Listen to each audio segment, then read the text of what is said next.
quite terrifying to hear the ASIO chief overnight saying that there is this level of foreign interference in our country, but also that individuals, human rights activists, are being targeted by foreign nations. What's going on here? Well, it's been an issue in my community in southeast Melbourne for many years. It's one that I spoke about in opposition, and the last couple of years I spent time on the Intelligence and Security Committee and saw, if you like, from the inside under the hood.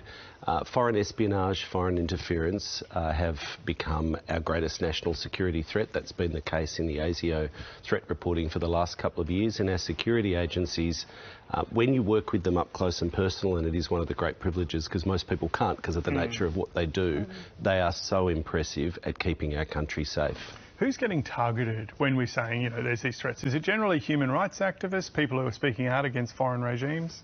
It's a whole mix. And different objectives. But one of the things for many Australians from different cultural backgrounds is that they can be targeted for simply exercising their rights as Australians to speak up in support of human rights or democracy, that authoritarian regimes in their home country. I've been critical, you know, there's many countries in Africa, probably on every continent really. The big one in my community for many years has been the former Cambodian Prime Minister. And so there can be threats to people in their home country, their family. There's a very pernicious, appalling tactic that some regimes use where they lay fake criminal charges on Australian citizens for speaking out in support of their values and then try and stop them from going through airports, as well as direct, more insidious sort of gangster-style behaviour in our community. Let's turn to Islamophobia, which I know you're really worried about given the broad range of different faiths you have in your electorate. To see two Melbourne women, one of them pregnant, attacked in broad daylight in a shopping centre, is this a tipping point for you in terms of our fight against Islamophobia and hate crimes? It was appalling, and my heart goes out to the victims. I learned about this on Monday afternoon. The incident happened last week, but it was only reported in the media Monday, Tuesday. And I spoke to the Islamic Council and Victorian authorities. But I wish I could say it was an isolated incident. But the truth is it's not. Particularly Muslim women have been targeted for many years simply for displaying visible symbols of their faith, but this has got far worse since October the 7th, 2023, in the shadow of the war of Gaza.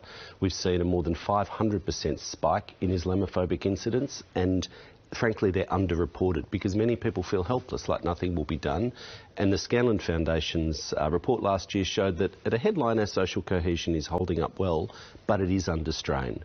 There's been a spike in anti-Semitic incidents and an even larger spike in Islamophobic incidents, and any form of racism is unacceptable in our country. I went back through that report last night because that's kind of your job, right? Is to ensure that... part of my job. Yeah, part of my job. Australian society is socially cohesive.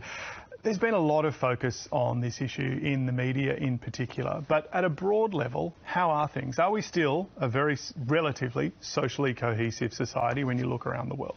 Yes, is the short answer to that, in that the headline measure of social cohesion was steady, and support for Australian multiculturalism remains very strong across the community. The vast majority of Australians are tolerant, respect difference, and don't want to see foreign conflicts imported into our country. It's been difficult because so-called political leaders, be it Peter Dutton and the Liberals on one side or the Greens political party on the other, at times have sought to weaponise and politically profit from these foreign conflicts, which Australians do not want imported into our shopping centres, our workplaces, our communities, our schools and so on. There are some reports in News Corp in recent days about federal funding that goes to some Islamic and Muslim organisations, and there are questions raised in some of those reports about links to particular individuals who may hold particular ideologies or have made statements in the past that perhaps don't align with socially cohesive behaviour. Are you looking at this? Do we need to examine the types of people that some organisations are working with in Australia? Well, I'll make 2 points. One, we've seen at times a very disappointing denial or almost dog whistling from members of the opposition. There was a senator last year who talked about this fictitious crisis of Islamophobia. That person's a friend of mine actually and should know better, but is welcome to come and talk to my community. But yes, we've seen Senator Sharma, it's on the record, you know, he is a friend of mine. But, you know, we don't need that kind of behaviour from opposition politicians denying that there's an issue first and foremost. and then using language, as the opposition leader does regularly when he talks about these issues, talking about appeasing Muslims, about, appeasing terrorists. He weaves it all into the same sentences.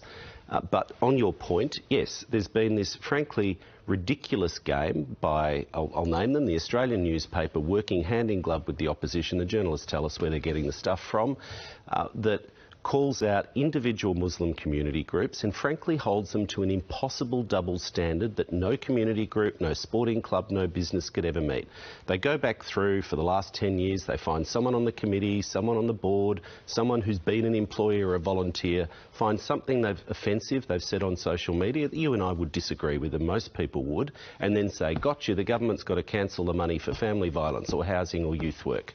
I mean, try applying that standard to any footy club in Australia, because we all know there's going to be people saying a bit of, offensive stuff about women at times. There's the idiot down the corner who says something racist. So what, we're going to hold everyone to that standard?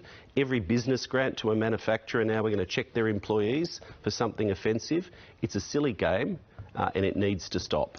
Before we let you go, your government understandably doesn't want to respond to every utterance out of the Trump administration, but I can't imagine that you're going to support a deal where Ukraine is effectively carved up by two major parties and major powers and is not at the table. Do you have a view on what's going on there? Now, we're doing this smiling thing on Breakfast TV, and it's nice to smile.